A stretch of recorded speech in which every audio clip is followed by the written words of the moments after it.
माझ्या समोर राखणदार गणेश्वराला नमन करतो. व्यासपीठावरील सर्व मान्यवर, मी सगळ्यांची नावं घेत नाही, खास करून सचिन सरांचं नाव घेतो, कारण अनमोल असे विचार आपले आम्हा श्रोत्यांना दिलेले आहेत. खरोखर त्याचा आम्ही विचार करू आणि मीही त्याच मताचं, कारण संस्कार त्याच्याबद्दल मला ॲक्च्युली यात मंचावर मराठीची राज्यभाषा व्हावी हा ठराव मांडण्यासाठी आलेला आहे. पण त्याची संधी घेऊन मी एक दोन शब्द सांगतो. वेळ झालेला आहे पण गरज आहे, कारण संस्कार म्हटलं, कारण बऱ्याचशा मंडळींनी संस्कार कसे घडावे त्याबद्दल एक दोन मिनिटात सांगतो. संस्कार हे मुळात पहिला गुरु बालकाचा व आई बाबा असतो आणि आम्ही नेमकं उलट करतो. कारण आपल्या घराच्या, आपल्या शाळेत जाणाऱ्या किंवा न जाणाऱ्या मुलाला थोडेसे संस्कार शिकवले.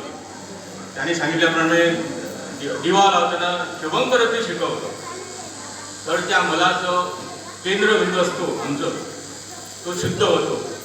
आणि दुसरी म्हणजे आम्ही मोठी चूक करतो कसली, तर मुलाला शाळेत कुठल्या शाळेत पाठवायचा हा विचार करायला पाहिजे.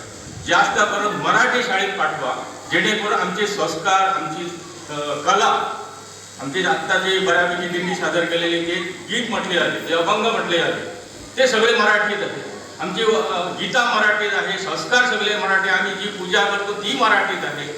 आणि जे मुलांना कळायला पाहिजे तर मराठी निदान 4थी पर्यंत तरी प्रत्येक पालकाने मराठी शिकवायला पाहिजे.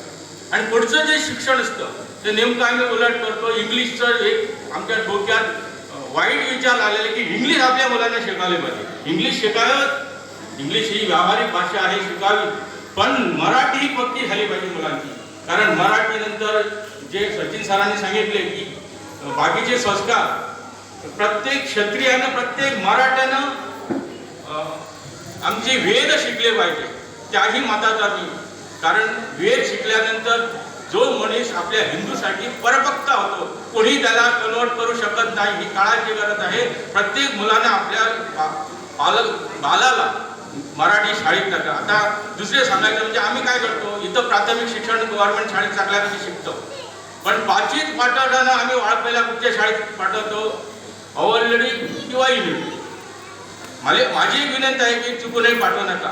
अवलडी एक त्यांचं डायफन सोसायटीची शाळा, म्हणजे कॅथलिक संस्थेची शाळा, ते आपल्या धर्माचं शिकवतात. आमच्या धर्माचं काही शिकवत नाही. नुसती इंग्लिश शिकले म्हणजे आमचा धर्म नाही.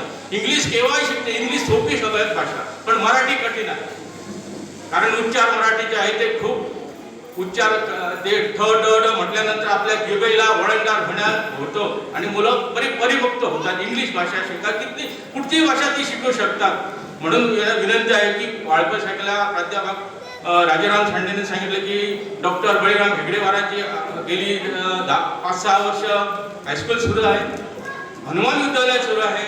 असल्या शाळेत 5वी नंतर मुलांना पाठवा, किंवा प्राथमिक शिक्षण पाठवायचं तुम्हाला चांगल्या तऱ्हेने शिकवायचं असेल तर 1ली ते 4थी पर्यंत. माझी म्हणजे ज्ञानसागर शिष्टताई मी सदस्य आहे, तारीवरती आम्ही असं वेगळे संस्कार घेऊन आम्ही शाळा सोडलेली आहे गेली 25 वर्ष.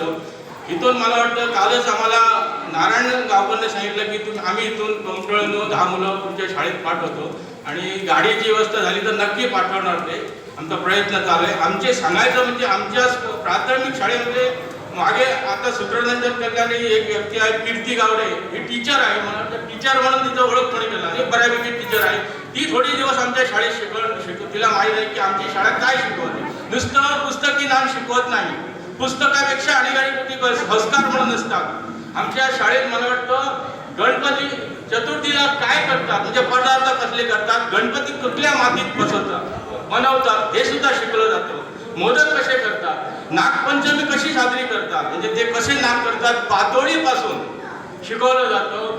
एकादशी साजरी करतात, गोकुळाष्टमी साजरी करतात. सरांनी सांगितलं कृष्ण कुठच्या मुलाला माहीत आहे, तर तो कार्यक्रम केल्यानंतर थोडंसं त्यांच्या मनात येतं.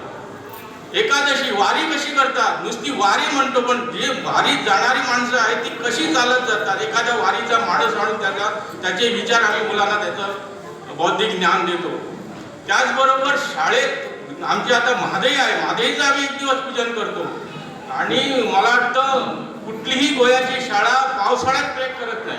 पावसाळ्यात ट्रेक करतं कारण पावसाळ्यात ज्या उगवलेल्या वनस्पती आहेत, झाडं झुडप आहे, त्याचं ज्ञान मिळतं. आणि पाण्याची भीती आहे ती नाहीशी होते. आम्ही उन्हाळ्यात सुट्टीला 4 दिवस नदीवर मुलांना जातो पोहायला शिकायला. कारण पावसाळ्यात अशी परिस्थिती येते की मुलं पाणी बघितल्यानंतर भितात, निदान त्या वयात तरी भीती जाण्यासाठी असा उपक्रम आमच्या शाळेत असतो. तुम्ही त्याचा विचार करा. आणि मला इथं बोलवलेलं मराठीचा प्रस्ताव मांडण्यासाठी मी सगळ्यांना विनंती करतो की मराठी राजभाषा व्हावी यासाठी मोठी आंदोलनं करतात, चालू आहे, बैठका चालू आहे, मीटिंग चालू आहे, पण आम्ही निदान त्यांना हात वर करून मान्यता देऊया. म्हणून मी सगळ्यांना विनंती करतो की मराठी भाषा राजभाषा व्हावी असं आम्ही हात उचलून त्यांना संबोधन करूया अशी मी सगळ्यांना विनंती करतो. जय श्रीराम. जय श्रीराम. मराठी राजभाषा झालीच पाहिजे.